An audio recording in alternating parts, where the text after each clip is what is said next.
Hal itu sampai ke muka surat 80. Bab hukmi sibabil muslimi wa qitalihi.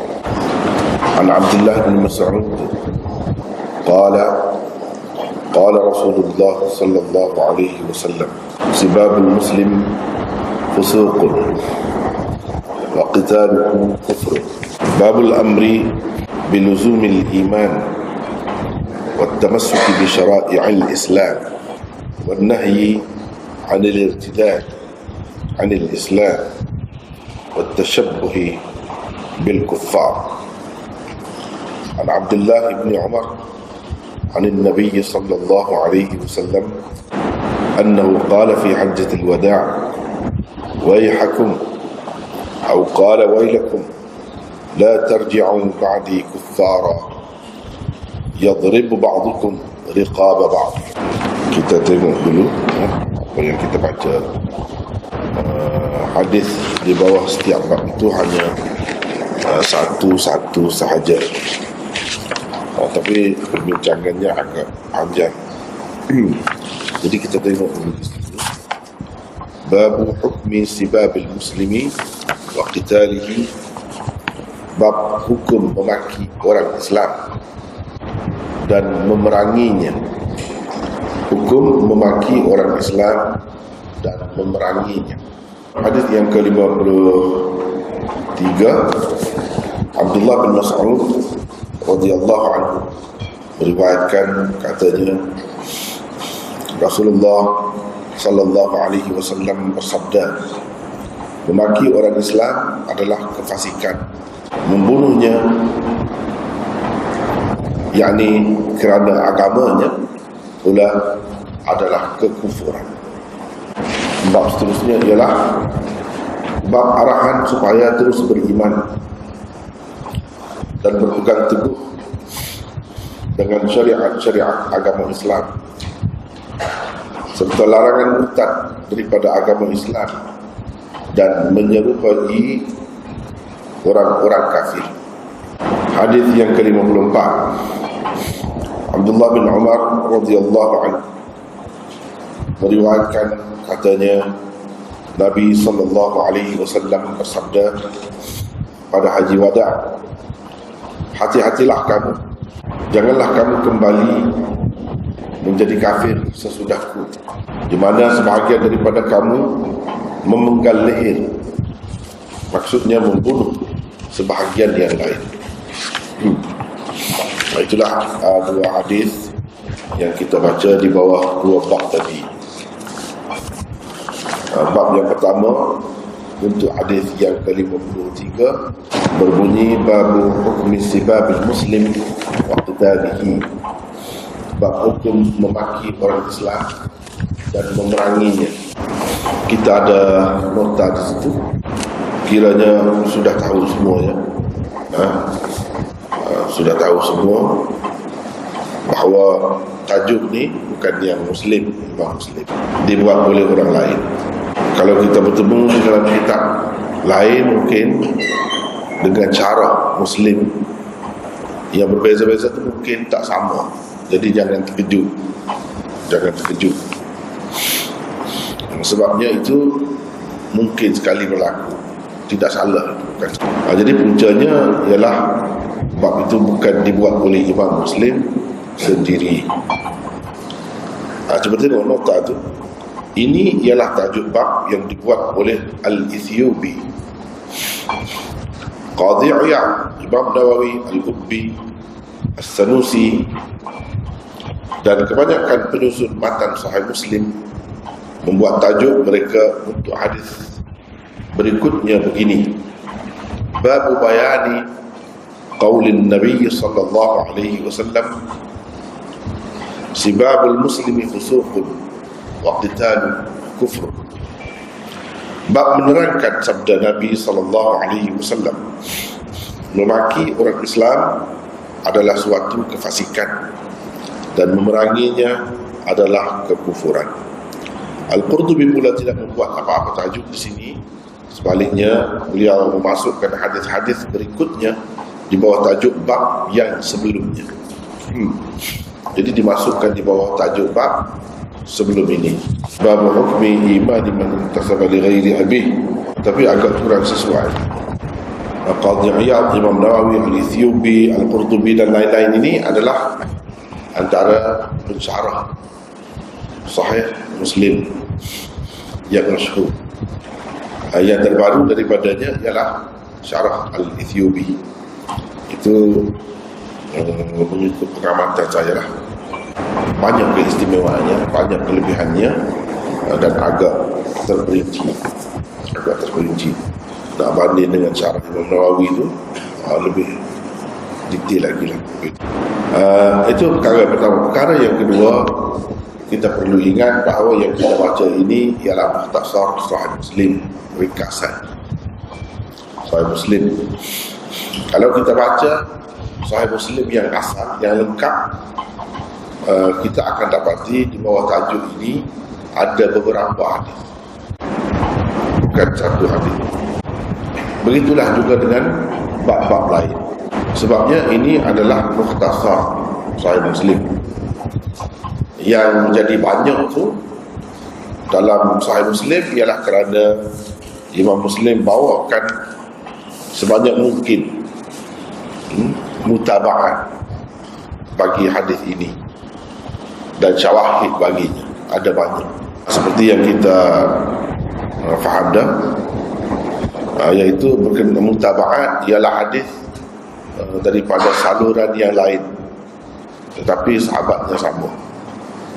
Syawahid pula ialah hadis daripada saluran lain, sahabatnya pun lain. Itu syawahid. Jadi dengan sebab itulah jadi banyak hadis dalam Sahih Muslim yang asal.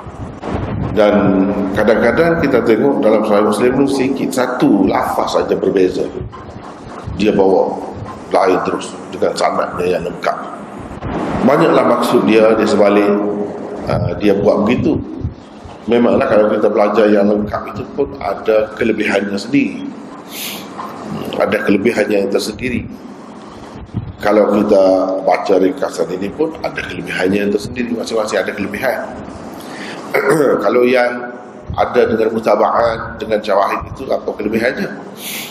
Kelebihannya, satu, kita dapat mengetahui bahawa sesuatu hadis itu ada banyak turuknya, banyak saluran riwayatnya. Itu yang pertama. Yang kedua, boleh dikatakan pada umumnya saluran-saluran itu kuat dan menepati syarat Imam Muslim. Jadi bukan saluran biasa, saluran itu agak tinggi tahapnya, kedudukannya. Itu yang kedua. Yang ketiga, bila banyak saluran, ia menyokong sesuatu cerita, hadis menyokong. Sebab apa? Ramai yang menceritakan, ramai, dan bukan seorang sahabat sahaja menceritakan tentang sesuatu hadis itu. Itu yang keempat. Yang kelima, dapat kita lihat misalnya melalui mutaba'at dan syawahid itu kita dapat lihat mungkin adanya perbezaan pada lafaz tertentu, atau ibarat tertentu, atau susunannya dahulu kemudiannya, mungkin ada berbeza di situ. Dan ini berlaku disebabkan oleh kadang-kadang kalau mutaba'at sahabat itu sama, perawi di bawah ni lain, saluran itu lain. Ini berlaku disebabkan oleh satunya berdasarkan ingatan perawi masing-masing itu berbeza, dan di setiap peringkat ada kemungkinan berubah. Bila dia meriwayatkan pula tu dia tak sama, sebab dia bukan baca teks setiap kali dia riwayat itu, dia akan berdasarkan ingatan dia. Dan sering kali mereka menggunakan kaedah riwayat bil makna, riwayat berdasarkan makna. Jadi itu sebab jadi ada perbezaan sedikit sebanyak tu. Jadi yang murid ni dia dengar daripada guru ni juga. Tapi pada ketika tu guru dia gini lafaznya. Murid lain pula dengar daripada guru yang sama, dia berbeza mungkin. Daripada situlah ada perbezaan pada matan sesuatu hadis itu. Itu yang kelima. Faedah dia, kalau kita tengok faedah dia. Yang keenamnya, kita dapat lihat suatu keistimewaan Sahih Muslim yang mana kita tidak dapat lihat keadaan itu jika kita baca mukhtasar seperti ini. Iaitu Imam Muslim selalunya dia daripada kurang terang kepada yang lebih terang. Kurang terang kepada yang lebih terang. Walaupun yang menerangkan yang samar itu kurang kuat, nak banding dengan riwayat yang usul dia, riwayat asal dia. Tak kira lah, tapi ia boleh dipakai sahih juga dan menerangkan apa yang samar sebelum itu. Ini antara keistimewaan Sahih Muslim. Kita boleh dapati, jadi maksudnya di sini ni macam mana? Bila misalnya tentang Ya'juj wa Ma'juj, ada bab itu, dia ceritakan orang Muslim ni sedikit nak banding dengan orang kafir. Orang Muslim kalau nak banding dengan orang kafir, ibarat kalau lembu hitam tu sepenuhnya hitam, kulit dia tu, bulu dia tu hitam semua. Bulu putih yang selai atau beberapa helai ada pada kulit dia tu, macam itulah orang Islam nak banding dengan orang kafir. Kalau hitam tu ialah hitam semua, yang putih tu ada 2-3 helai. Atau sebaliknya, kalau lembu itu hitam, putih misalnya, kita kata putih, yang hitam tu ada beberapa helai saja. Itu perbandingan yang dibuat. Maknanya kalau kita perhatikan itu, bila tu dia tak, dalam hadis yang mula-mula tak sebut, tapi dia pergi makin lama, makin jauh, banyak hadis dalam bentuk mutaba'at dan syawahid itu jelaslah kepada kita bahawa keadaan tadi akan berlaku di zaman munculnya Ya'juj wa Ma'juj. Ada akan datang. Jadi jelaslah, yang tak jelas tadi itu jelas melalui hadis yang dikemukakan kemudian. Banyaklah, jadi itu antaranya yang kita sepintas lalu dapat sebut antara kelebihan kitab Sahih Muslim yang lengkap, yang asal itu. Yang lengkap itu macam itu. Yang mukhtasar ini lebihnya yang kalau kita nak sebut lagi, yang ketujuhnya, kadang-kadang Imam Muslim melalui sanad yang berbeza tu dia akan sebutkan illat yang terdapat dalam saluran riwayat yang tertentu. Misalnya dalam satu saluran itu berbeza tertibnya sedikit. Jadi Imam Muslim akan macam ada komen dan menyatakan bahawa yang kebanyakannya seperti yang lain-lain lah. Yang ini ni yang terpencil sedikit. Jadi dia ada buat perbandingan gitu. Itu 7 perkara yang kita boleh sebut secara sepintas lalu. Beza antara Sahih Muslim yang lengkap, yang asal itu dengan mukhtasar. Adapun mukhtasar ni kelebihannya apa? Dia tak ada perbincangan tentang sanad itu.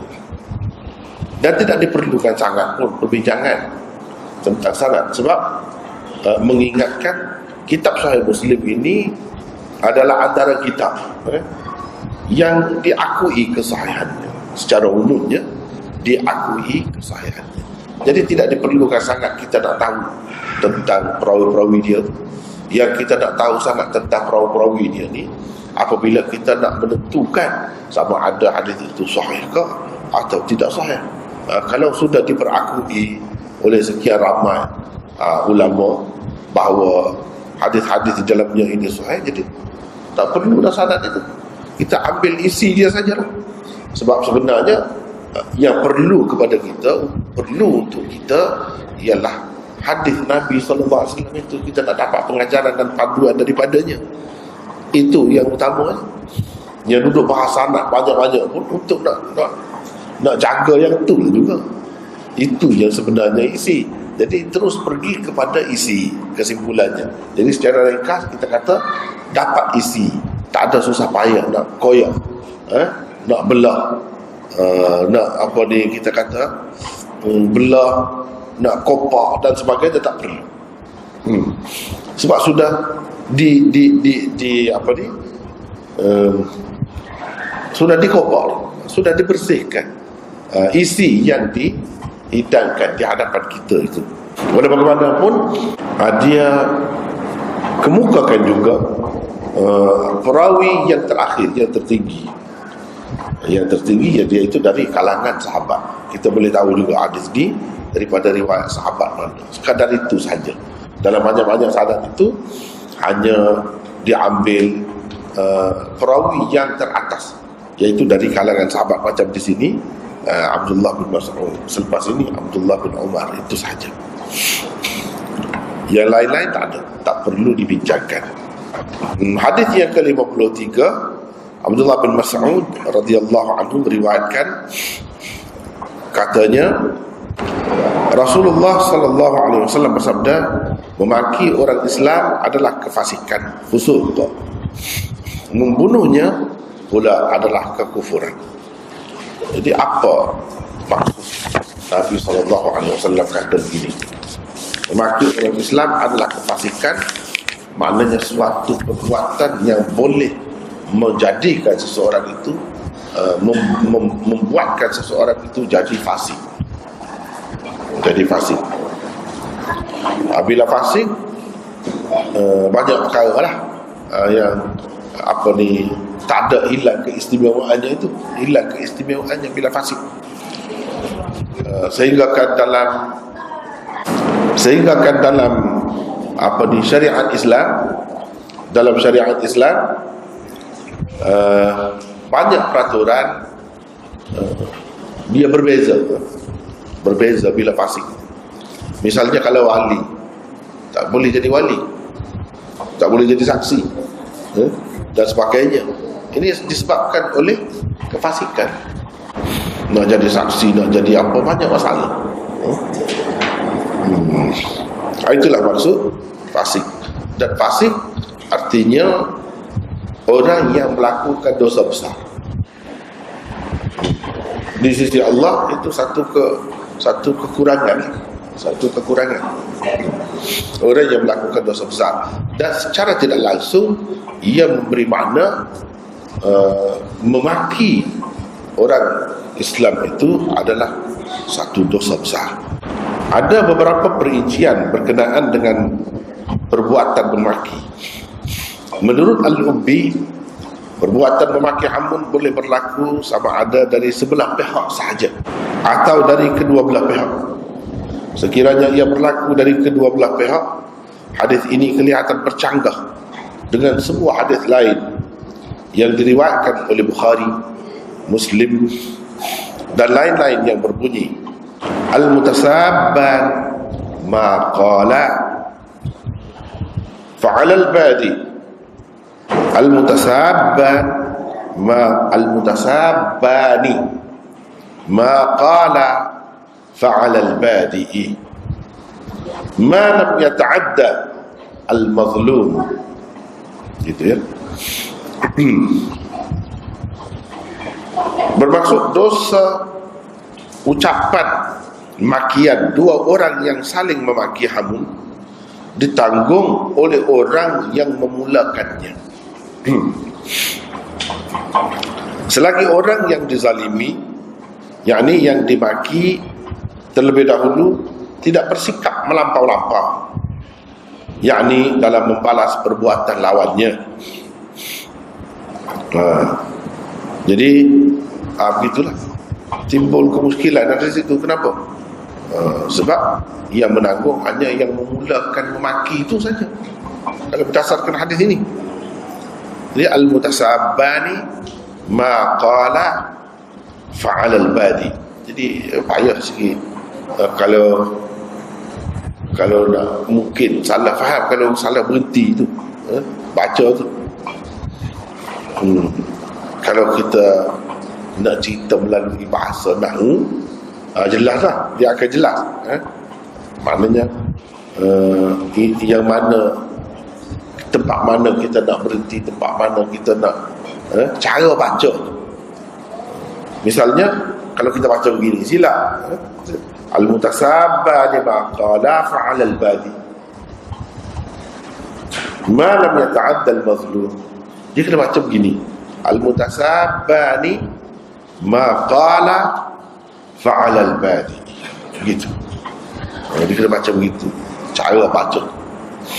Sebab apa? Al-mutasabbani itu jadi mubtada, ma qala jadi mubtada yang kedua, jumlah jadi mubtada yang kedua. Fa'alal badi, maka di situ jadi khabar. Itu khabar. Bukan ma qala itu khabar kepada al-mutasabbat, tidak.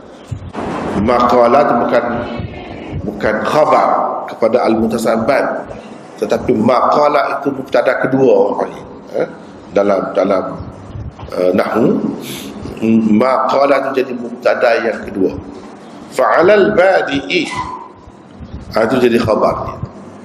Maknanya orang panggil dalam istilah nahwu ni, dia panggil jumlah di antara mubtada dan khabar ini, gabungan antara mubtada kedua dengan khabar ini jadi khabar kepada mubtada yang pertama. Kalau faham tu, tapi kepada yang tahu bahasa nahwu ni lah, dari segi nahwu. Kalau tidak, susah juga. Jadi kalau nak faham, mengikut terjemah tu lah. Terjemah tu sudah jaga semua tu. Dosa ucapan, dosa makian dua orang yang saling memaki hamun ditanggung oleh orang yang memulakannya, gitu. Yang dimaki, dosa memaki itu ditanggung oleh siapa? Ditanggung oleh orang yang memulakan memaki. Selagi orang yang dizalimi, yakni yang dimaki, terlebih dahulu tidak bersikap melampau-lampau. Kalau dia melampau-lampau, jadi dia dapat juga dosa. Kalau sekadar dia dengan dimaki, yang si A dimaki, si B dijawab, dia tak ada dosa lagi. Yang kedua tu tak ada dosa. Yang kedua tu tidak menanggung dosa. Dia baru berdosa apabila dia lebih daripada yang pertama, daripada A. Kalau sama, dia tak ada berdosa. Dia berhak untuk kata, untuk maki A. Jadi selagi itulah, kalau sudah berlebih-lebihan, yang lebih tu Allah Maha tahu lah mana yang lebih. Kalau yang lebih tu dia menanggung dosa. Kemusykilan ini boleh diselesaikan dengan mengatakan bahawa perbuatan membalas cacian seseorang itu adalah tidak salah dan tidak berdosa selagi ia adalah balasan yang setimpal. Sekiranya ia dibalas dengan berlebihan, barulah ia dikira berdosa dan boleh membuatkan pelakunya menjadi fasik. Kalau sekadar balas saja itu tidak jadi fasik. Tapi kalau balas lebih, boleh jadi fasik. Maknanya kalau seseorang itu melakukan satu dosa besar sekali ke, sekali, adakah jadi fasik atau tidak? Berdasarkan hadis ini dan ramai ulama faham, jadi fasik. Sebab melakukan dosa besar sekali pun jadi fasik. Bertaubat, hilanglah kefasikan itu. Dengan taubat boleh hilang. Menurut Imam Nawawi pula, perkataan as-sab itu dari sudut bahasa Arab memberi makna memaki dan mengatakan sesuatu yang boleh memburukkan imej seseorang. Itu maksud sab. Boleh memburuk imej seseorang. Bentuknya bergantung kepada uruf dan adat masyarakat setempat. Sekiranya anda memanggil seseorang dengan panggilan seperti wahai peminum arak, wahai pemakan riba, wahai pengkhianat, wahai himar, wahai lembu, wahai anjing, wahai babi, wahai orang fasik, wahai lelaki sundal, wahai anak si perempuan sundal, anda boleh dikenakan hukuman ta'zir. Kalau dalam masyarakat Islam yang mengamalkan hukum Islam, kata-kata yang macam ni boleh seseorang itu dikenakan ta'zir, hukuman lah. Hukuman itu bergantung kepada pihak hakim lah, nak bagi macam mana, sesuai dengan dia, selayak dengan dia. Boleh jika terbukti lah, jika ada bukti yang cukup. Sekiranya anda memanggilnya dengan panggilan, wahai orang yang menyundal dengan si fulanah, anda akan dikenakan hukuman hudud, hukuman had, kecuali dia melepaskan diri dengan mengatakan dia nampak orang itu memandangnya atau menciumnya, dan sanggup pula bersumpah bahawa memang itulah yang dimaksudkannya. Dalam kes begini, dia hanya akan dikenakan hukuman ta'zir. Kalau ada tidak jelas lah, tidak jelas. Kalau jelas berzina, itu tuduhan lah, jadi tuduhan termasuk dalam qadhaf. Jadi hukuman yang lain kena sebatan 80 sebatan. Tapi kalau dia tidak maksud gitu, dia maksudkan macam lain, dia berkhaluat saja misalnya, berkhaluat, jadi dia tidak kata berzina, berkhaluat, jadi itu kena ta'zir. Itu termasuk dalam sab juga, bukan maki sumpah itu saja, tidak, memburuk-burukkan seseorang termasuk dalam sab juga. Syekh Ibn Arafah berpendapat bahawa perbuatan mengejek juga termasuk di antara makna perkataan as-sab. Kita mengejek, itu pun termasuk dalam sab.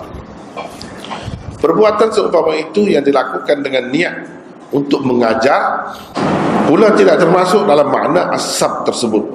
Inilah yang diisyaratkan oleh Imam Nawawi dengan kata beliau, mencaci orang muslim tanpa sebarang hak itu adalah haram dengan ijma' orang-orang Islam. Pelakunya menjadi fasik sebagaimana yang telah disebutkan oleh Nabi sallallahu alaihi wasallam.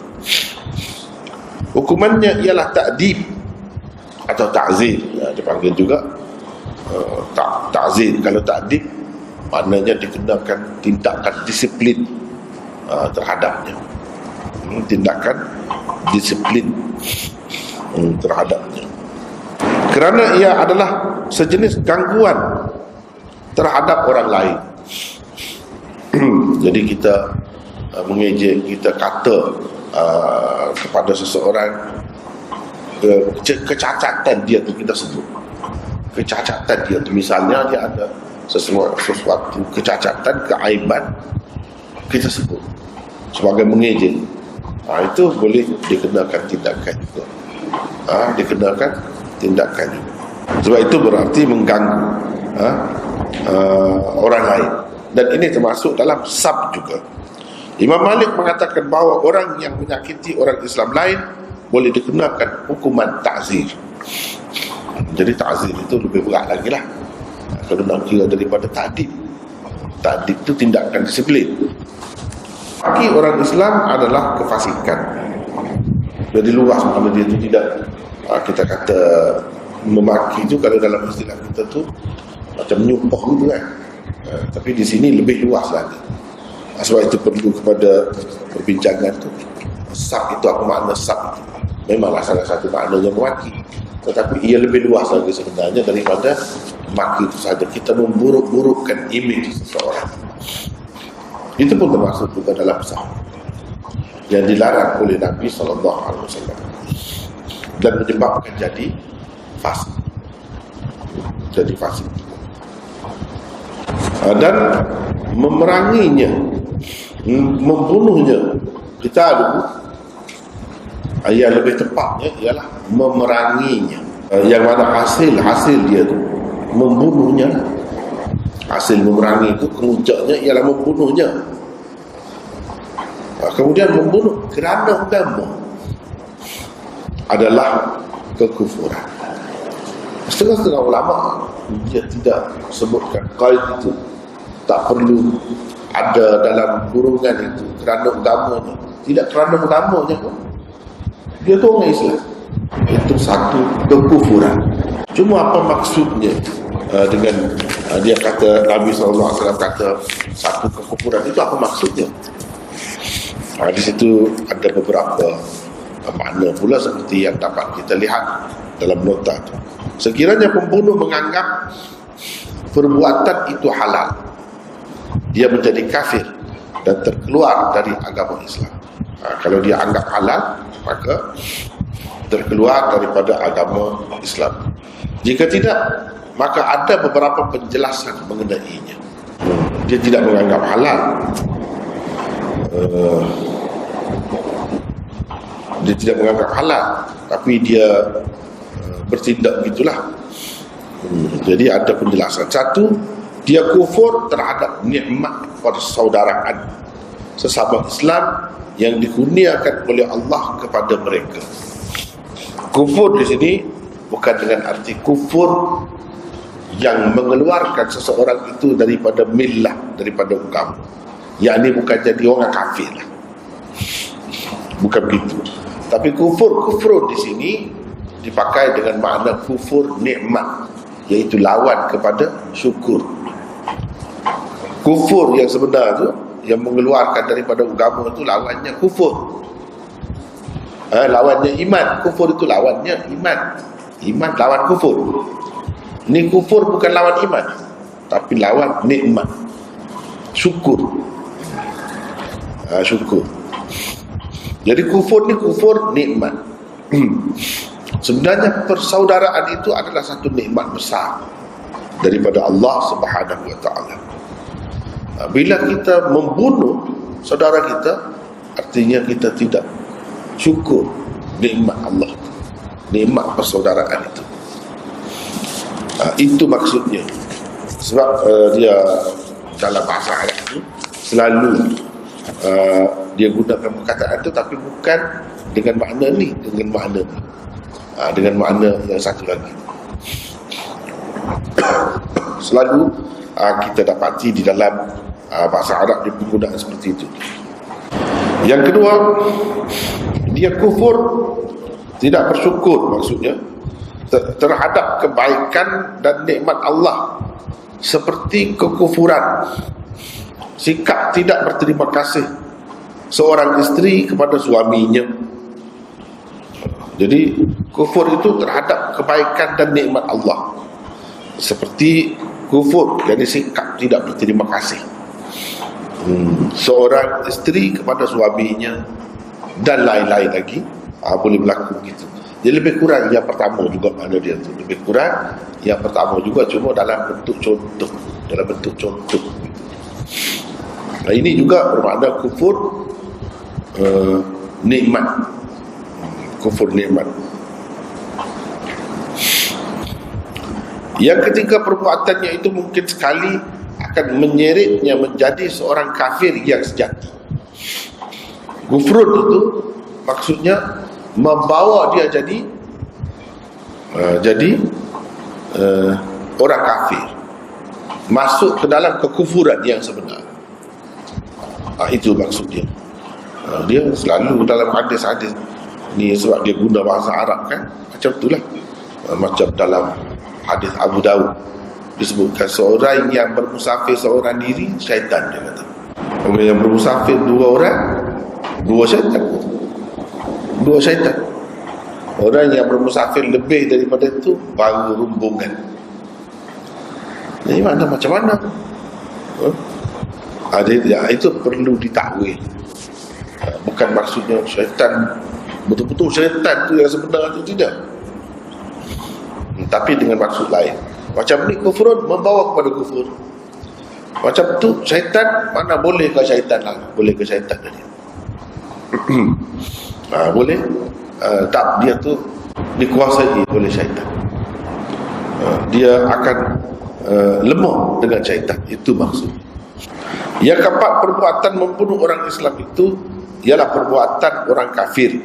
Selagi dia tidak menganggap perbuatannya itu halal, dia adalah seorang ahli maksiat, tapi masih lagi beragama Islam. Jadi memerangi orang Islam itu kekufuran, itu bukan layak, tak sesuai dengan orang Islam. Dia buat macam-macam lah. Saudara dia tidak Islam, macam orang kafir. Kalau orang kafir patutlah pengaku sebab berjihad, kita kata berjihad lawan. Ini tidak, sama agama dia perangi atau dia bunuh, macamlah saudara dia seagama dia orang kafir. Jadi itu maksud dia. Jadi ini kalau dia tidak menghalalkan, maka jadi salah satu daripada 3-4 makna ni mungkin boleh disesuaikan dengan orang yang seperti itu, termasuk dalam salah satu daripada 3-4 makna ni. Maknanya kalau dia bersikap begitu, orang panggil orang yang derhaka kepada Allah, ahli maksiat. Dia sudah jadi ahli maksiat, yakni orang yang derhaka kepada Allah dan perlu bertaubat. Perlu bertaubat. Antara kesimpulan yang dapat dipetik daripada hadis ini ialah, satu, kefasikan merupakan satu bentuk penderhakaan terhadap Allah Subhanahu wa ta'ala. Pada hakikatnya kefasikan itu ia adalah suatu penderhakaan terhadap Allah Subhanahu wa ta'ala. Penderhakaan terhadap Allah Subhanahu wa ta'ala ini tidak semestinya secara langsung kepada Allah. Ada kalanya dengan melakukan sesuatu yang Allah sangat tak suka. Sangat tak suka. Misalnya maki orang Islam. Bukan maki Allah, maki orang Islam. Tapi Allah bagi kehormatan kepada orang Islam tu, tak boleh kita kata sampai begitu. Dengan sebab itu jadi dia termasuk dalam penderhakaan terhadap Allah Subhanahu wa ta'ala juga. Yang kedua, mencaci atau memaki orang kafir harus hukumnya, kecuali kafir zimmi atau muahid, dan perbuatan itu tidak menimbulkan fitnah. Tidak menimbulkan fitnah. Jadi yang disebut di sini, memaki orang Islam itu kefasikan. Kalau memaki orang bukan Islam, bolehlah. Kalau tidak Islam, berdasarkan mafhum mukhalifnya, bolehlah.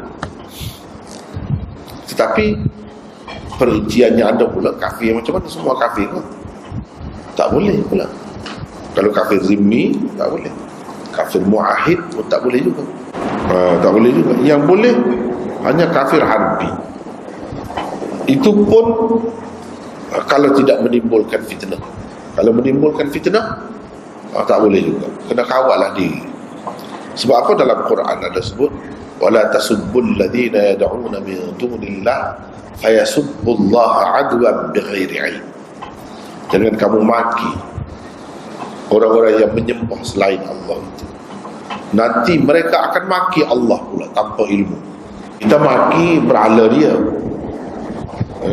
kita maki dia atau maki berhala dia, memang benda tu memang patut pun. Kalau maki berhala tu tak ada apa pun. Atau kalau kita maki dia, memang dia jahat pun, kita kata memang patutlah.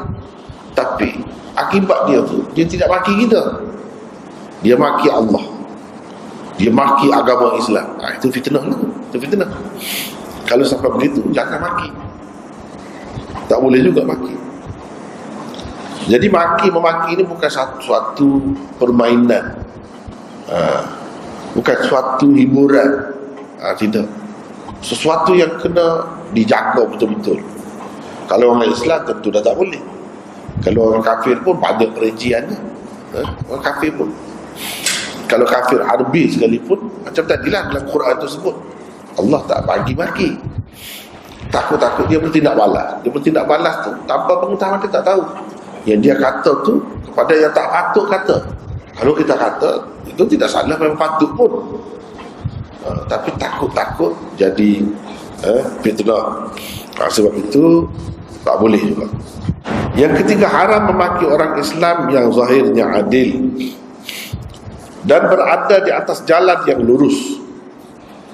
Adapun orang Islam yang sudah tidak tahu malu lagi untuk melakukan maksiat, bahkan berani pula menayangkan maksiat mereka kepada orang ramai dan berbangga pula dengannya, maka haruslah dicela. Haruslah dicela. Itu keadaan maki orang Islam yang zahirnya adil. Adil itu maksudnya baik, tidak ada melakukan maksiat zahirnya, orang baiklah. Itu maksud adil di sini. Kalau dalam kitab-kitab agama ni bila kata adil, itu maksudnya. Tidak semesti dia tu memerintah. Dia memerintah dengan adil, itu lain pula cerita. Ini adil dari segi sifat. Tapi kalau orang tu kaki maksiat, dan kalau kita tak cerita, tak kata, jadi orang anggap tak apa, buat begitu ringan, tak ada salah. Jadi dengan kita kata, jadi orang rasa tak elok perbuatan itu, dan masing-masing takut teragak-agak untuk melakukan seumpama itu. Jadi bolehlah dengan maksud itu. Yang keempat, menghalalkan sesuatu yang diharamkan oleh Allah itu boleh menyebabkan pelakunya menjadi kafir. Kerana secara tidak langsung dia telah mendustakan Al-Quran dan hadis-hadis yang sahih. Lagi sharih itu makna terang. Selain itu, dia juga telah mensyirikkan Allah dengan mengambil alih tugasnya selaku pembuat syariat. Jadi yang boleh menentukan hukum buat syariat ini, agama ni, Allah saja. Tiba-tiba benda yang dia sudah haramkan kita kata halal, itu maknanya kita rampas kuasa dia, mengambil alih kedudukannya. Jadi itu satu kesalahan yang besar. Sebab itu bila apa-apa pun ada unsur menghalalkan itu, dia jadi kafir terus. Sebab itulah hakikatnya dia rampas hak Allah, dan dia mendustakan Allah dan Rasul. Allah kata jadi kafir, dia kata tak. Jadi fasik, dia kata tidak. Jadi dia lawan. Dan ini jadi fasik, jadi kafir ini hukum Allah. Bila dia kata sebaliknya, bermakna dia mengambil hak untuk membuat syariat. Jadi di situ dia jadi syirik lah. Sebab tu keluar daripada agama Islam. Semualah. Bukan perkara ini saja. Yang lain-lain kalau tak sembahyang kerana malas, tak jadi kafir. Tapi bila dia menghalalkan tinggal sembahyang tu, tak apa. Sembahyang tidak wajib. Jadi dia tukar hukum lah yang ditentukan oleh Allah. Sebab tu jadi kafir. Jadi nak teruk-teruk macam mana pun jangan sampai situ. Selagi tak sampai situ, tak keluar daripada Islam. Tapi bila ada yang tu, ada banyak mana pun boleh keluar. Sebab pada hakikatnya seperti yang disebutkan tadi. Yang kelima, kufur itu ada banyak macam. Ada kufur yang mengeluarkan seseorang dari agama Islam, ada juga yang tidak. Kufur yang tidak mengeluarkan seseorang dari agama Islam adalah kufur dari segi bahasa Arab semata-mata. Itu kufur dari segi bahasa Arab semata-mata. Itu berdasarkan bahasa Arab, bukan berdasarkan syar'i atau istilah. Kalau menurut istilah Islam atau menurut syarak, kufur itu mana kekufuran lah, tidak Islam. Tapi kalau dalam bahasa Arab tidak lagi. Sebab itu Imam Bukhari, dalam Bukhari dia buat tajuk babu kufrin duna kufrin. Babu kufrin duna kufrin. Bab kekufuran yang tahapnya di bawah daripada kekufuran. Bab kekufuran yang tahapnya berada di bawah daripada kekufuran sebenarnya. Kufuran yang jadi bukan Islam itu kekufuran yang sebenarnya. Ada lagi kekufuran yang bawah lagi daripada itu. yakni yang tidak mengeluarkan seseorang itu daripada Islam. Kufur itu orang panggil kufur nikmat. Kufur nikmat. Itulah berkait dengan bab yang pertama yang kita baca tadi, sibabul muslim fusuqun wa qitaluhu kufrun. Satu perkara yang kalau kita perhatikan perkataan sibab itu, boleh kita pakai satu pihak macam kata tadi, memaki orang Islam itu satu pihak saja. Tapi berdasarkan kalau kita perhatikan orang panggil sirah, perkataan sibab. Ini sirah ni digunakan untuk bidak musyarakah, fi'al, qital.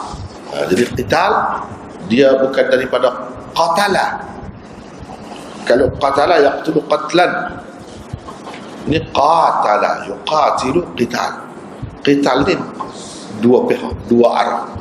Sibab pun sama itu juga. Bermakna yang di sini yang tidak dikehendaki di sini dua arah, dua pihak. Maknanya lagi teruk. Kalau berlaku gitu, lagi teruk, dia akan membawa kepada keadaan yang lebih buruk. Sepatutnya orang Islam ni tidak sampai ke peringkat itu. Maki, memaki. Kalau macam tu kita terjemah maki, memaki antara sesama Islam. Begitulah jadi terjemah. Dan qital itu mana? Memeranginya, menentangnya, saling menentang, memerangi. Tidak semesti bunuh. Macam orang kata memerangi dadah. Memerangi bukan membunuh dadah tak, memerangi. Maknanya kita gunakan tenaga kita untuk menghalangnya, untuk mencegahnya, itu makna memerangi. Sebab kalau kita mengambil perkataan qital itu, dan dari segi orang panggil dalam istilahnya wazannya itu sama, qital, sibab, dan ini memberi makna musyarakah, berkongsi sekurang-kurangnya antara dua pihak, dua orang. Kalau begitu menunjukkan lagi teruk. Jadi kalau qital itu tidak mesti bunuh. Tak bunuh pun dah merupakan kekufuran. Kalau bunuh tu lagilah maksudnya. Begitu. Jadi kita boleh tengok juga dari sudut kalau nak tengoklah, ataupun macam tadi sajalah. Kemudian babul amri biluzumil iman wat tamassuk bi syara'i'il Islam wan nahyi 'anil irtidad 'anil Islam wat tashabbuh bil kuffar. Bab arahan supaya terus beriman dan berpegang teguh dengan syariat agama Islam, serta larangan murtad daripada agama Islam dan menyerupai, maksudnya larangan menyerupai orang-orang kafir. Ada beberapa perkara di situ. Seperti tadi juga, tajuk ini bukan yang dibuat oleh Imam Muslim.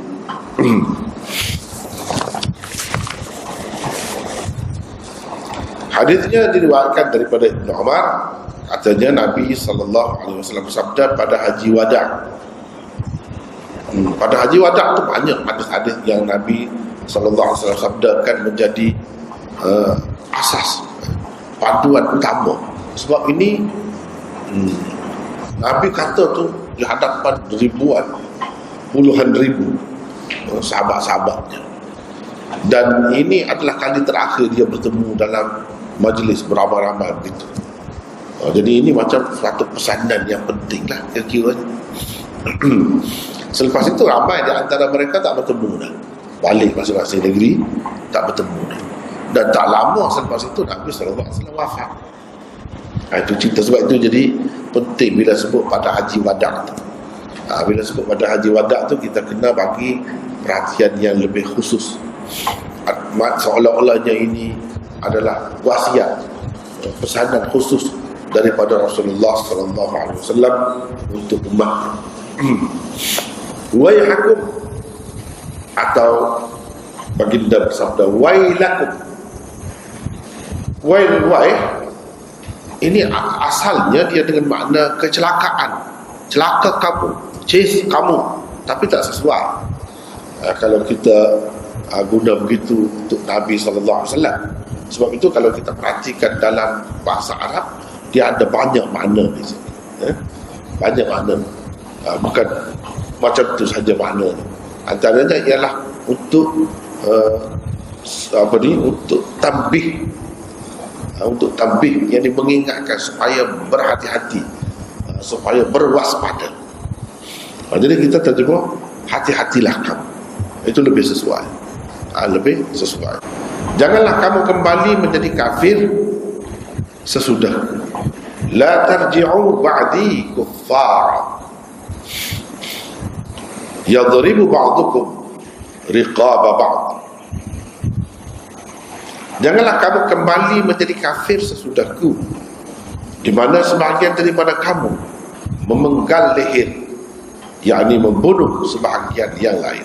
Jadi hadis ini juga adalah satu hadis yang penting dalam membentuk persaudaraan Islam itu. Jadi dalam haji wada ni, ucapan ini diberikan oleh Nabi SAW dalam haji wada ni. Kita ada nota di situ. Apa maksudnya? Di mana dalam haji wada tu? Di mana? Sebab haji wada tu satu masa yang panjang, dalam masa beberapa lama, beberapa hari sekurang-kurangnya di Mekah tu. Jadi ini pada ketika mana? Di situ ada nota. Dalam khutbah maksudnya ucapan baginda yang berlangsung pada hari Nahar. Hari Nahar, ya ini hari raya haji. Hari Nahar tu hari yang ke-10 Zulhijjah. Itu hari raya ni kan. Di Mina disebutkan hari Nahar. Nahar itu maknanya leher unta. Ini di sini, ini nahar di bahagian bawah tempat. Kalau orang pakai, orang perempuan pakai rantai dia lekat di situlah. Ini nahar. Kalau halak di sini, halak. Sebab dinamakan hari nahar kerana pada hari itu umumnya orang Arab, zaman Nabi pun begitu, mereka lebih banyak ternakannya dalam bentuk unta, dan unta disembelih pada naharnya, sini bahagian bawah, bukan atas. Sebab itu dipanggil hari nahar. Sebab unta disembelih di bahagian leher dia, bahagian bawah, bukan atas. Sebab tekuk dia panjang kan, leher dia panjang. Kalau sebelah atas dia susah nak mati. Itu macam menganiayainya, supaya ia mudah mati, dipotong bahagian bawah tu. Itu dikatakan nahar. Padahal bukan unta saja yang disembelih pada hari itu, yang disyariatkan untuk dikorbankan, bukan unta saja. Lembu pun boleh, kambing pun boleh. Dan lembu dan kambing itu disembelih pada halaknya. Halak ni bahagian ini atas ni. Tapi oleh kerana yang lebih banyak mereka kurbankan ialah unta, dan unta itu disembelih di bahagian leher, bawah dia. Sebab itu dikatakan hari nahar. Ucapan ini mungkin disebutkan oleh baginda sesudah menyatakan keharaman darah, harta benda dan kehormatan orang-orang Islam sesama mereka. Sebab ada pula dalam hadis yang lain Nabi SAW pesan darah orang Islam itu haram kepada orang Islam yang lain, harta benda dia haram kepada orang Islam yang lain, kehormatan dia haram kepada orang Islam yang lain. Yang ni haram menjerobohnya lah. Itulah maksud. Boleh jadi yang ni pun ketika Nabi sebut yang itu, cuma perawi ambil bahagian ini saja. Hadis ini dia ambil bahagian itu saja. Padahal dalam ucapan tu Nabi SAW sebut lebih panjang lagi. Kira-kiranya boleh jadi bersama-sama dengan yang itulah.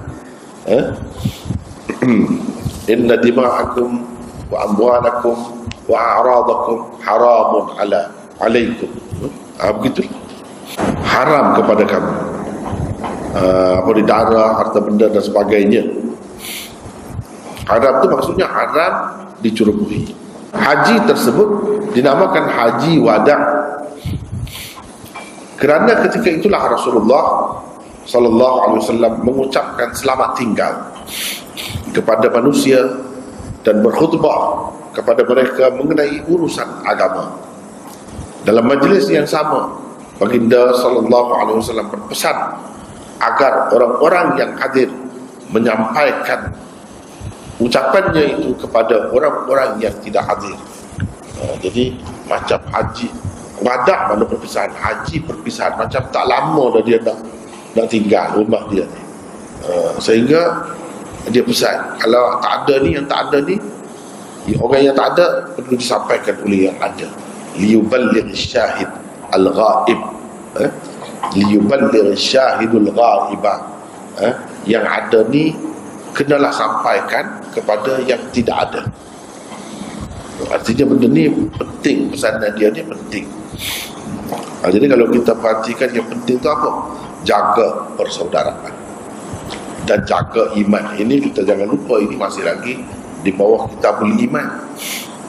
Dengan kita bertindak begitu, iman kita tu boleh tergugah, terjejas, dan seseorang itu mungkin boleh menjadi kafir dengan perbuatan-perbuatan seperti ini.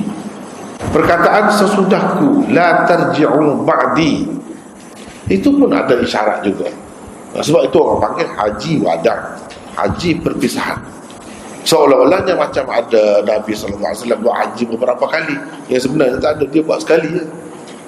Haji dia buat sekali saja pada tahun yang ke-10. Padahal tahun ke-8 Mekah tu telah jatuh ke tangan Islam, tapi Nabi tak pergi terus.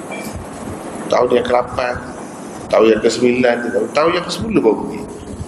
Daripada situ ulama-ulama setengah-setengah tu buat kesimpulan bahawa fardu haji ini disyariatkan pada tahun yang ke-9. Sebelum itu belum lagi. Kalau sudah wajib, mesti dia pergi awal-awal, cepat-cepat. Ini tidak.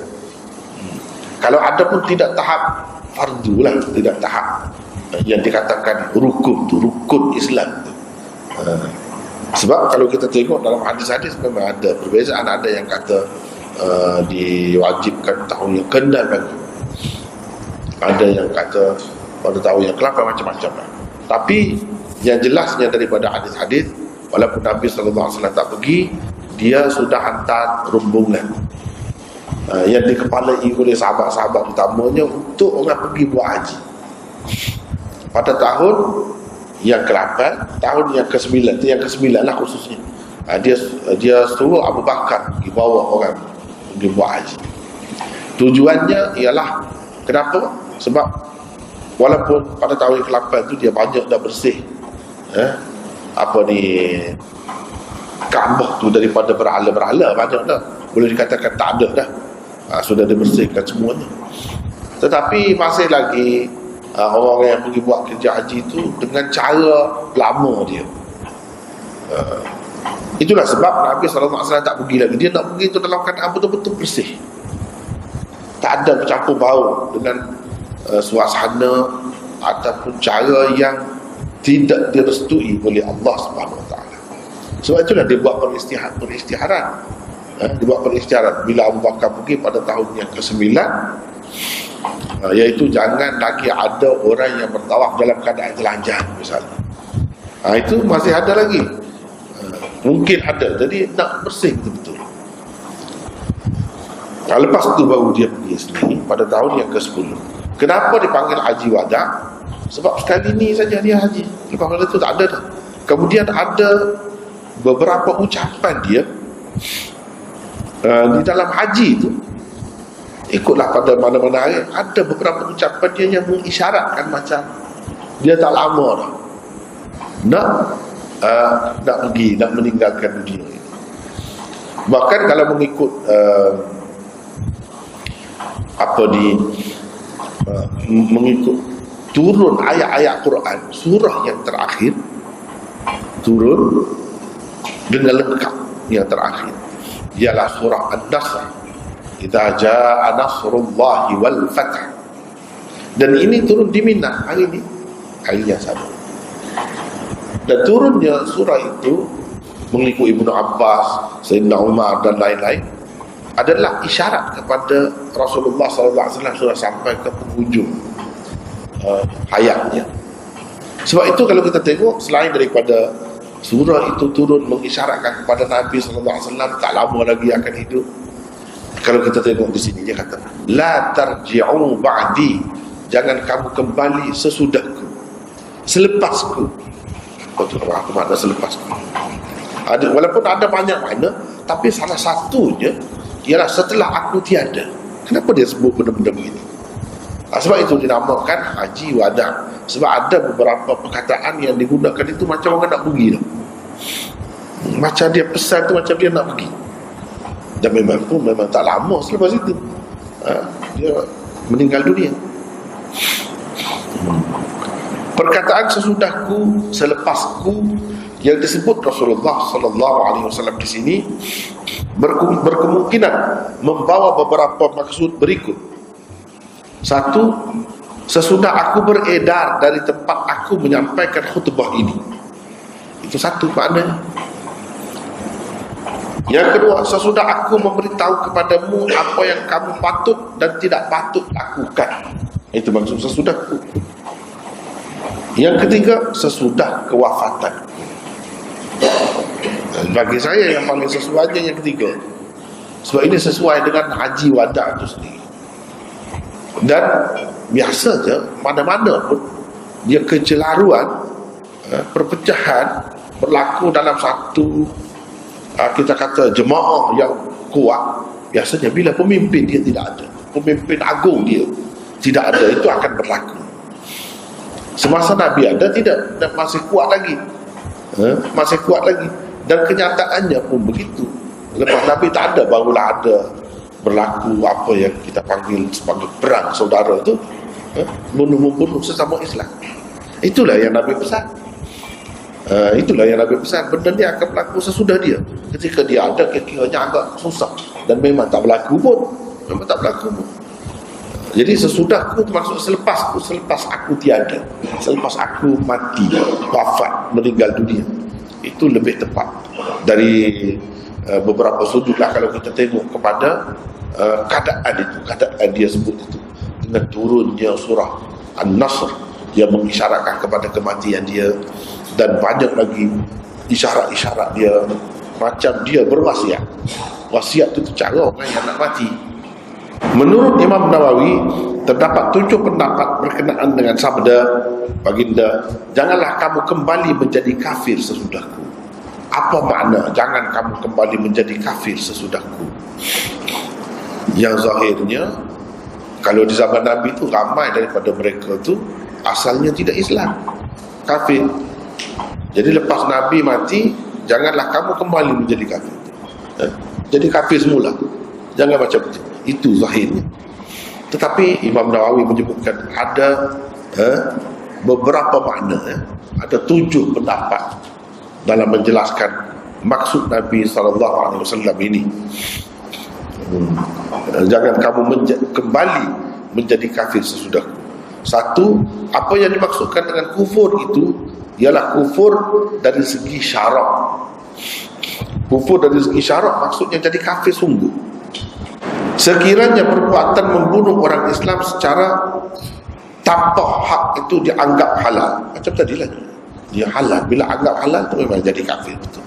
Kerana hakikatnya seseorang itu telah menghalalkan sesuatu yang sudah diketahui keharamannya secara daruri, secara mudah, daruri secara mudah diketahui sebagai haram, tiba-tiba kita halalkan. Itu jadi kafir. Maksudnya ialah janganlah kamu menjadi kafir dengan menganggap halal membunuh sesama sendiri. Kerana dengan sebab itu kamu boleh terkeluar daripada agama Islam. Kalau kamu dulu tidak Islam, kembali menjadi seperti asal perbuatan kamu. Tapi dia ada kalau ada makna menghalalkan itu. Ini yang pertama. Yang kedua, kufur yang dimaksudkan oleh Rasulullah di sini ialah kufur nikmat dan hak-hak agama Islam.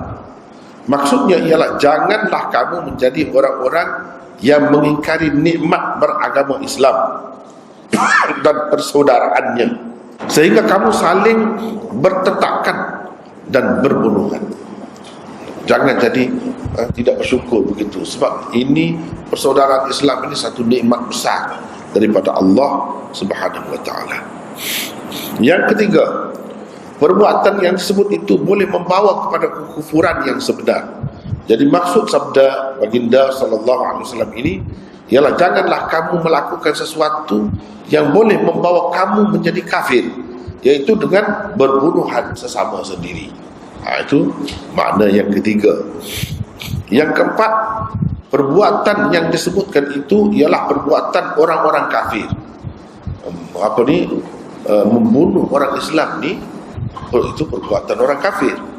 Maka maksud sabda baginda ini ialah janganlah kamu menyerupai orang-orang kafir dengan saling berbunuhan sesama sendiri. Pendapat ini adalah pilihan Qadhi Iyad dan Al-Qurtubi. Ini menyerupai orang kafir. Kalau orang kafir, dia tak takut kepada Allah, dia tak takut kepada neraka. Setengah-setengah kafir itu tak percaya kepada neraka akhirat. Dia boleh buat apa saja. Jadi jangan kamu menyerupai orang kafir. Itu maksudnya. Jangan kalau kamu kembali menjadi kafir itu, yakni menyerupai orang kafir dalam bermudah-mudah dalam perkara seperti ini. Yang kelima, menjadi kafir yang disebut Rasulullah sallallahu alaihi wasallam di dalam hadis ini ialah menjadi kafir yang hakiki. Jadi sabda baginda ini bermaksud janganlah kamu menjadi kafir, yakni menjadi murtad sesudahku.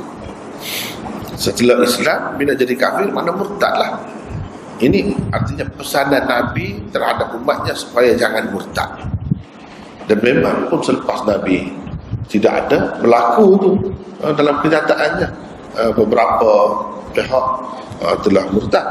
Bahkan kamu teruslah menjadi orang-orang yang beriman. Sebab apa? Sebab nikmat iman itu sangat besar. Jangan kamu lepaskannya. Yang keenam, yang dimaksudkan dengan kufrun itu ialah al-mutakaffiruna bis-silah, yaitu orang-orang yang lengkap bersenjata. Maka maksud sabda baginda di sini ialah janganlah kamu menjadi orang-orang yang bersenjata, yang bersedia untuk bertetakan sesama sendiri. Jangan begitu. Jangan tindakan kamu ataupun sesuatu keadaan kamu sampai begitu. Keluar dengan lengkap bersenjata untuk berbunuhan sesama sendiri. Itu tak kena lah. Tak kena sangat sebagai orang-orang Islam. Janganlah macam itu. Yang ketujuh, janganlah kamu saling mengkafirkan sesama sendiri, kerana dengan sebab itu kamu akan menghalalkan pembunuhan sesama sendiri, dan akibatnya kamu akan terkeluar daripada agama Islam dengan mengkafirkan orang-orang Islam dan menghalalkan membunuhnya. Dia hakikatnya jangan kamu saling mengkafirkan sesama Islam. Kena jaga yang itu. Sebab apa? Kalau dah sampai ke peringkat itu, boleh jadi dah kafir jadi halal darah. Bila halal darah, jadi berbunuh-bunuhan, memenggal leher sebahagian daripada kamu, memenggal leher sebahagian lain, akan jadi begitulah. Jadi hakikatnya jangan kamu mengkafirkan sesama sendiri, mengkafirkan satu sama lain. Itu maksudnya. Itu maksud jangan kamu kembali menjadi kafir sesudahku. Disebabkan terlalu berpegang dengan maksud zahir lafaz kufur itu, golongan Khawarij telah menjadikan hadis ini sebagai dalil tentang kafirnya orang-orang yang melakukan dosa besar. Khawarij, dia kata inilah menunjukkan orang yang melakukan dosa besar jadi kafir. Sebab Nabi kata jangan kembali menjadi kafir. Jadi kafir lah kalau bunuh sama Islam, kan dosa besar. Dia buat kesimpulan begitu. Dari satu segi nampak menarik, bagus lah. Jadi orang tak berani membunuh dari satu segi. Tetapi dalam masalah akidah ni bukan soal kita nak tengok dari sudut baik saja nampak dia, tak boleh begitu. Kita tengok dari segi hakikat dia, bukan tengok zahir dia. Manakala golongan ahli bid'ah seperti Khawarij dan Syiah pula menjadikan hadis ini sebagai bukti bahawa ijma' para sahabat itu tidak layak untuk diterima sebagai hujjah, kerana para sahabat itu boleh murtad pada bila-bila masa sahaja. Itulah sebabnya Nabi SAW memberi amaran kepada mereka. Kekeliruan seperti ini tidak akan timbul sekiranya lafaz kufur atau kafir dipakai dalam skop maknanya yang luas. Macam tadi yang Imam Nawawi sebut itu luas makna dia, jadi tak sampai beginilah jadinya. Kemudian mengambil kira berapa banyak hadis-hadis yang lain itu yang menyatakan walaupun dosa besar dia masih mukmin lagi. Kita ambil kira juga hadis itu, jangan tengok yang ini saja. Sedangkan yang ini masih boleh ditakwil dengan macam-macam takwilan. Seperti yang kita tengok tadi, Imam Nawawi bagi 7 takwilan, banyak pun. Itu kelirulah. Antara kesimpulan yang dapat dipetik daripada hadis ini ialah, satu, manusia haruslah sentiasa diberikan nasihat dan peringatan tanpa mengira usia dan pangkat. Itulah yang dilakukan oleh Nabi SAW. Dia pesan umat dia, sahabat-sahabat dia itu macam peringkat, macam-macam peringkat. Bukan budak-budak, orang muda saja, tua pun ada juga. Jadi nasihat itu perlu untuk semua sampai bila-bila pun. Yang kedua, tidak salah memberikan ancaman kepada golongan manusia yang baik-baik, terutamanya jika sudah kelihatan tanda-tanda yang kurang baik pada mereka atau perancangan awal musuh-musuh mereka sudah pun dijangkakan. Jadi seorang pemimpin dia kena bagi peringatan-peringatan seperti ini. Jika dia sudah nampak sudah ada benih-benih dia atau bunga-bunga dia, ada awal-awal lagi, kena bagi peringatan. Yang ketiga, orang-orang Islam yang sebenar tidak akan saling berbunuhan sesama sendiri. Ini sama ada kalau Islam yang benar pun ada kekeliruan yang besar berlaku. Kalau tidak, dia tak boleh sampai ke situ. Tak boleh sampai ke situ. Nak berbalah macam mana, bertelaga macam mana pun tak akan boleh sampai ke situ orang Islam, kalau betul-betul Islam. Yang keempat, membunuh sesama sendiri itu adalah amalan orang kafir atau petanda kekafiran seseorang. Itu sehingga kita boleh, kalau kita boleh sebut ini sifat orang kafir, bukan sifat kita orang Islam. Tapi kita nak sebut begitu tak boleh lah, sebab orang Islam pun banyak juga bunuh sama sendiri. Jadi sepatutnya kita jadikan ini sifat orang kafir, bukan sifat orang Islam. Sepatutnya begitu. Tapi kenyataan yang berlaku tidak begitu, sehingga kita tak boleh kata, sebab orang Islam pun ada juga sifat-sifat buruk yang lain, mencuri dan sebagainya. Sepatutnya itu kita boleh kata ada pada orang kafir saja, pada orang Islam tak ada. Tapi kita tak boleh juga kata begitu, sebab orang Islam ramai juga yang terlibat. Itu kekurangan lah, kelemahan lah tu. Sepatutnya orang Islam bukan duduk di tahap itu, tapi oleh kerana kelemahan mereka, jadilah banyak perangai mereka itu seperti perangai orang-orang kafir. Yang kelima, orang Islam perlu berwaspada dengan golongan-golongan yang mendakwa Islam tetapi secara terang-terangan membunuh orang Islam yang bukan dari kalangan mereka tanpa sebarang alasan yang dibenarkan syarak. Jadi kita kena berhati-hati ni. Kalau ada pihak yang mendakwa Islam tapi dia bunuh orang Islam, misalnya IS kan, dia kata dia nak Islam, dia dakwa dia lah paling Islam, tapi tiba-tiba macam mana dia bunuh orang Islam? Jadi kita kena berwaspada. Dalam keadaan begitu kena berwaspada, jangan mudah tertipu lah. Jangan mudah tertipu, sebab cara yang Islam yang sebenarnya dia tidak ada bunuh-bunuh selama sendiri ni. Tak ada. Kalau ada juga itu tak betul. Itu tanda tak betul. Itu pun salah satu tanda yang dipakai oleh ulama-ulama sekarang untuk mengatakan IS itu tak betul, tidak Islam sebenarnya. Banyaklah ditengok ciri-ciri itu tidak menepati Islam. Jadi ini mencemarkan nama baik Islam sahaja. Yang keenam, kekufuran adalah suatu yang keji, kerana itu ia mestilah dijauhi. Kekufuran adalah sesuatu yang keji. Sebab itu dalam apa bentuk sekalipun, kalau membawa kepada kekufuran, kalau ada menampakkan, membayangkan kekufuran, jangan kita buat. Sebab ia adalah sesuatu yang keji. Ia hanya sesuai dengan kekufuran sahaja. Yang ketujuh, orang-orang Islam mestilah menjauhi perkara keji, terutamanya jika ia membawa kepada kekejian yang lebih teruk. Kekejian yang lebih teruk. Bunuh-membunuh itu keji. Kenapa? Dia boleh membawa kepada yang lebih teruk lagi, iaitu jadi kafir. Itu lebih teruk lagi.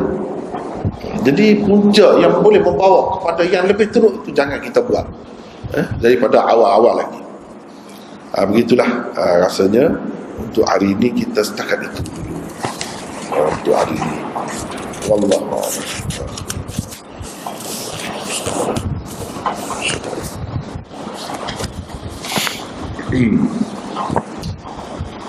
Ada apa-apa kemuskilan?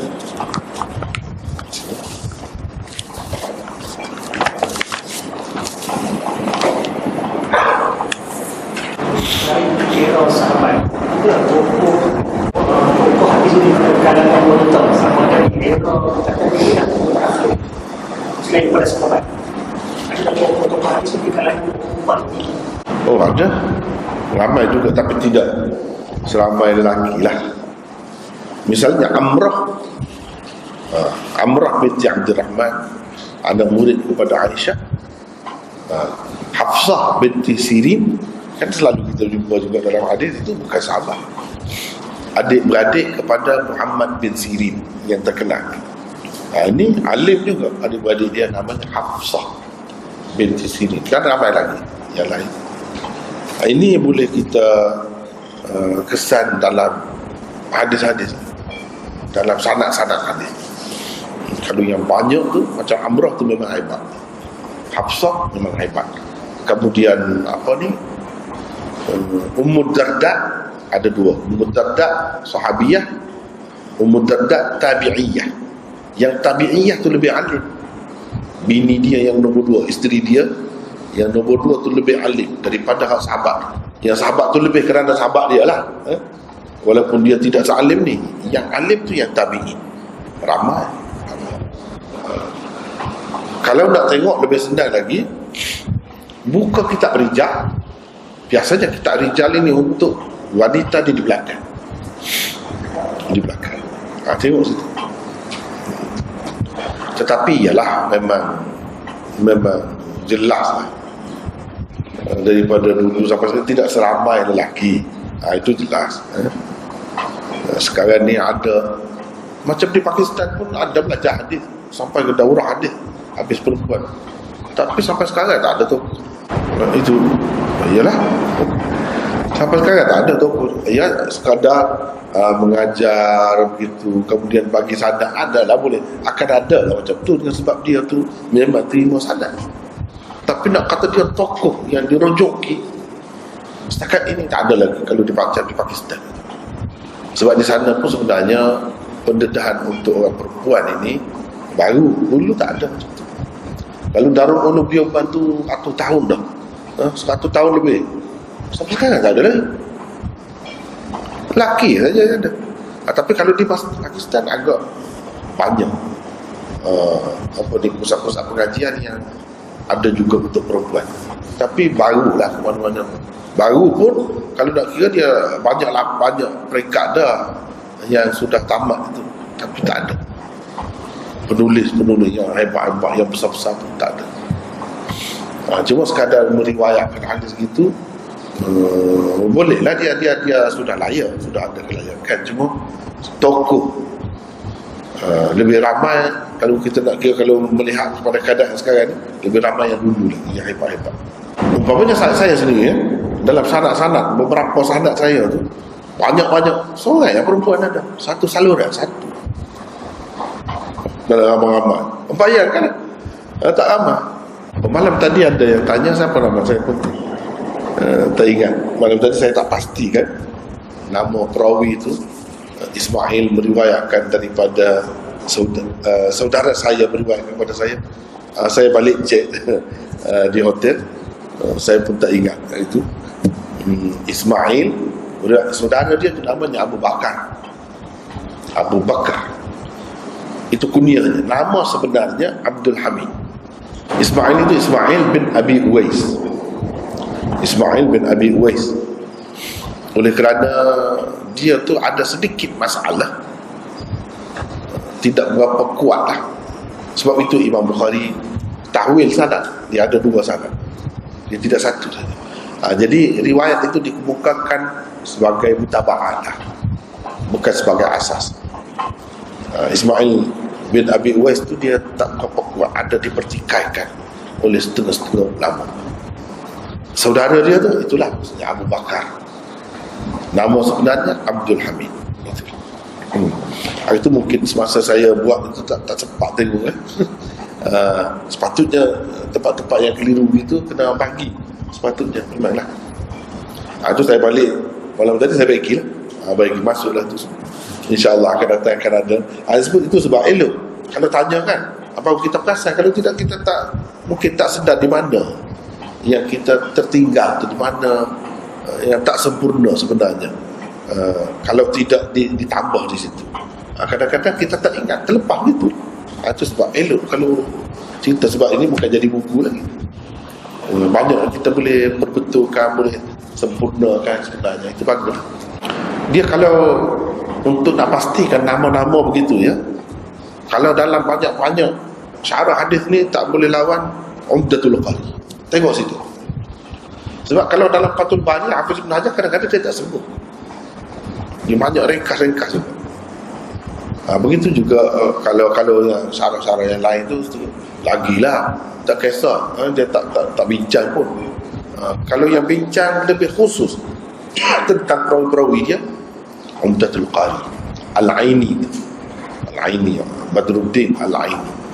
Kalau kita tak jumpa di tempat berkenaan, mungkin kita kena cari di peringkat awal. Macam sekarang ni ada komputer senang, kita boleh cari, tengok tempat awal. Boleh jadi dia telah sebut dah dulu, jadi kemudian tu dia tak sebut lah. Boleh jadi semasa saya buat itu, ini jilid yang kedua kan, jilid yang kedua sudah banyak kali dah sebut, jadi dia tak sebut lah. Jadi kita pun pakai terus begitu.